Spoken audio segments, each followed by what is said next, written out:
এই দুইটা বাবু আমার পাশেই একটা বাড়িতে এরা জন্মগ্রহণ করছিল। ওদের মা মূলত আমাদের এখানে আসে, প্রায় সময় এসে যে যা দেয় তাই খায়। মানে বিভিন্ন জায়গায় ঘুরে বেড়ায়, কারো পালা বিড়াল ছিল না। তো ওদের পেটেই কিন্তু এরা দুই ভাই বোন জন্মায়।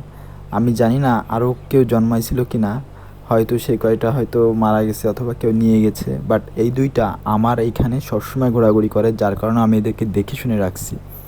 মাঝে ওদেরকে কেউ জানি নিয়ে গেছিল, ওরা কিন্তু আবার চলে আসছিল। তো এই যে আমার মুরগি, আমার দুইটা মুরগি আছে, মুরগির পাশে একটা শালিক পাখি আছে। আমি এদেরকে পালি।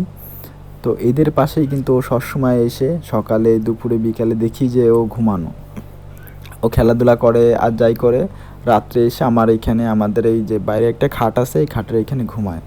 তো আমি ওদেরকে মাঝে সাঝে একটু খেতে দিই, কিন্তু ওরা তেমন একটা খায় না। বিশেষ করে ওরা ব্রেস্ট ফিডিং করে, ছোট তো। তো আমি তোমাদেরকে একটাই কথা বলবো যে তোমাদের আশেপাশে যদি কোনো বিড়াল ছানা বা কোনো বিড়ালের বড় বিড়াল আসে, তো ওদেরকে একটু আশ্রয় দিও। ওরা তো আর আহামরি কিছু চাচ্ছে না।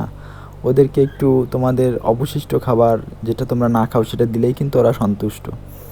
তো পশু পাখির উপরে সবারই একটু দয়া দেখানো উচিত, কারণ এগুলো অবলা, ওরা কাউকে কিছু বলতে পারে না।